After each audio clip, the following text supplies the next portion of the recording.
Primeiro, a pessoa precisa entender o que é um despertar. Enquanto o despertar não aconteceu para você, você não sabe o que é um despertar. É só uma fala.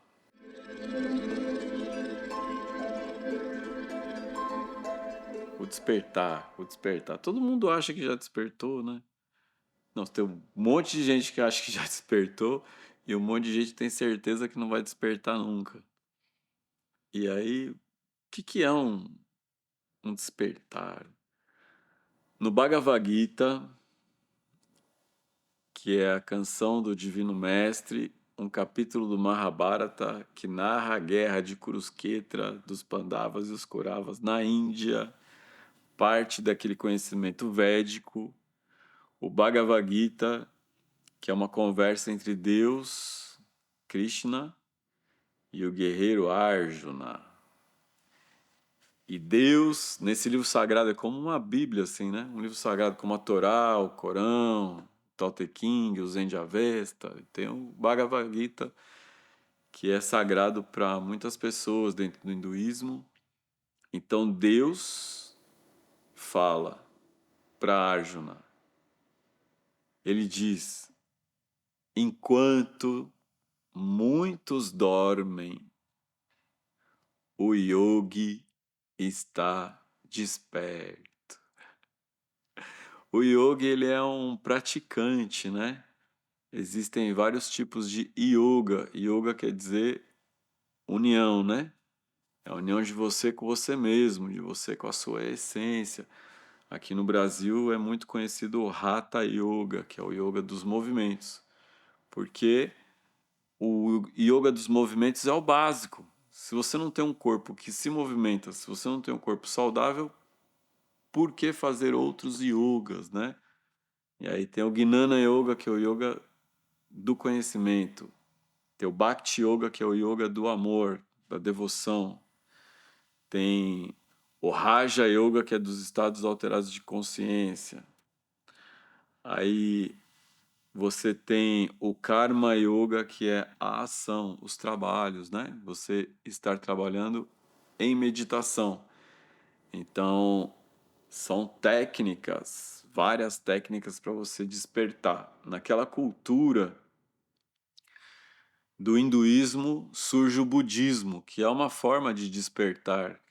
Quando o Buda alcança a iluminação, ele diz que o caminho é o caminho das quatro nobres verdades, de você entender que o mundo é sofrimento, é possível vencer o sofrimento, como é que se vence o sofrimento, e as técnicas de meditação, elas estão na base de uma consciência que se expande para vencer o sofrimento. Então, dentro do budismo, esse despertar ou a iluminação acontece quando você consegue vencer o sofrimento. É a maneira dele abordar.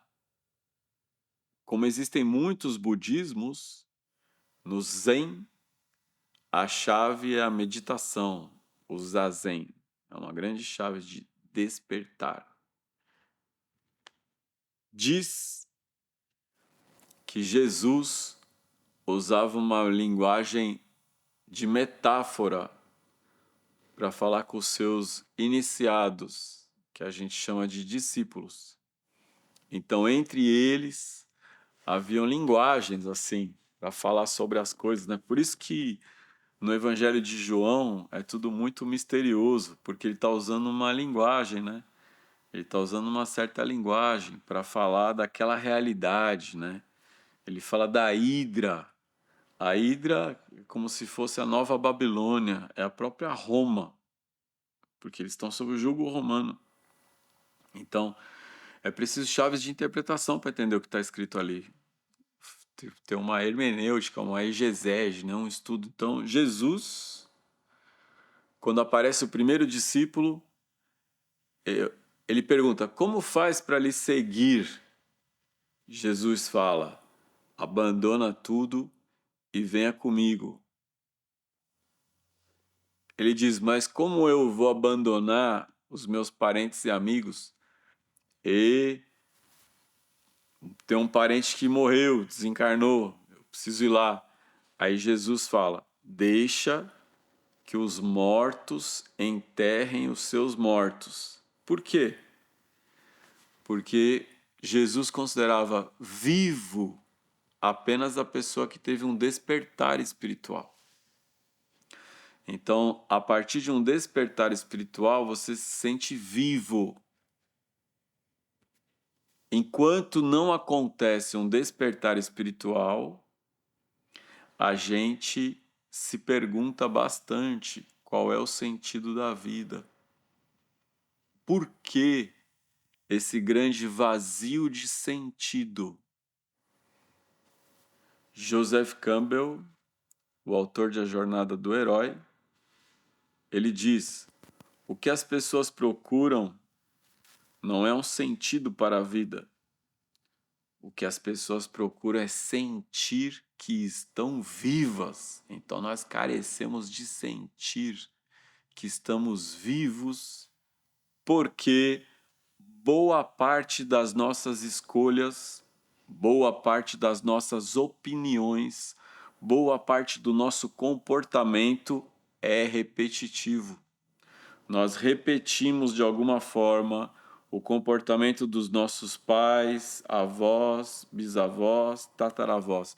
Quando a gente não repete igual, a gente repete no contrário, né? Porque eu não quero ser igual o meu pai, eu não quero me relacionar com alguém igual a minha mãe, ou eu não quero alguém igual ao meu pai, ou eu quero que a minha vida seja igual do meu pai e da minha mãe. Eu quero uma família feliz, tudo direitinho, tudo acertadinho, tudo arrumadinho. E nesse retrato, onde está a sua alma? Aonde mora a tua alma? Essa que deveria fazer escolhas a partir da essência do que é e não da repetição de padrões. Quando tua alma desabrocha e ela se mostra ao mundo na sua potência máxima, revelando a sua melhor versão de você, isso é um despertar. Não é necessariamente religioso. É um despertar da sua verdade. Ela já é espiritual por excelência. Você pode ser até ateu, agnóstico, não importa. Esse despertar é o despertar da tua essência maior que existe em você, quando ela transborda no mundo e você consegue deixar a sua marca de quem você é. E quem você é? Você é grande, você é maravilhosa, você é incrível, você é poderosa, você é toda a força da natureza e da criação que se manifesta em vida a partir de você. Isso é uma grandiosidade, é uma grandeza, é uma maravilha. Como faz para alcançar esse despertar, esse lugar? Isto é a saudade de voltar para casa, que muita gente fala que sente saudade de um lugar que não sabe qual é o lugar, sente vontade de voltar para um lugar, para um paraíso. Por quê? Porque quando você olha esse mundo aqui com tanta guerra, com tanta dor, tanta desordem, tanta coisa que você não consegue entender, nem dar uma explicação, você fala: não, eu não sou desse mundo. Não é possível. Me mandaram para o mundo errado. Eu não sou desse mundo. Não é possível que eu sou desse mundo. E aí você fica com saudade de um lugar perfeito. Isso habita a alma humana. João da Cruz, o místico, falava sobre a noite escura da alma. Quando você se vê sozinho, sozinha, num lugar totalmente sem sentido, em meio a uma multidão, em meio à vida, uma solidão, uma saudade. As religiões criaram os seus paraísos teológicos para dar um sentido a essa saudade e dizer que realmente esse lugar existe depois da morte. Depois da morte, depois que você morrer, se você se comportar do jeito que eu estou falando, pode ser que você vai para esse lugar. E eu tenho para te dizer que esse lugar é aqui e é agora. Nós não temos saudade de um lugar, nós temos saudade de quem somos.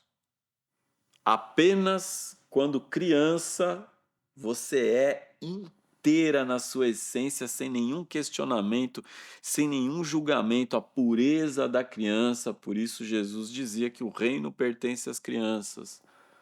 Porque quando você se fizer puro como uma criança, está no reino. Não é um lugar para você ir, é um estado de espírito. Quando você consegue se acolher incondicionalmente, quando você se aceita incondicionalmente, quando você se abraça incondicionalmente, nesse lugar é possível acontecer um despertar. A partir daí acontece o seu despertar.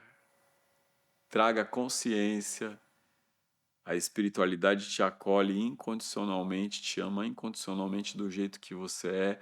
O teu despertar está muito mais próximo do que você imagina. Então vamos mandar esse vídeo para o maior número de pessoas. O que é que você está achando? Qual é a sua opinião de tudo isso que eu falei aqui? Eu quero saber. Escreva aqui nos comentários que eu quero saber qual é a sua opinião. Gratidão, axé, arroz, saravá, namastê.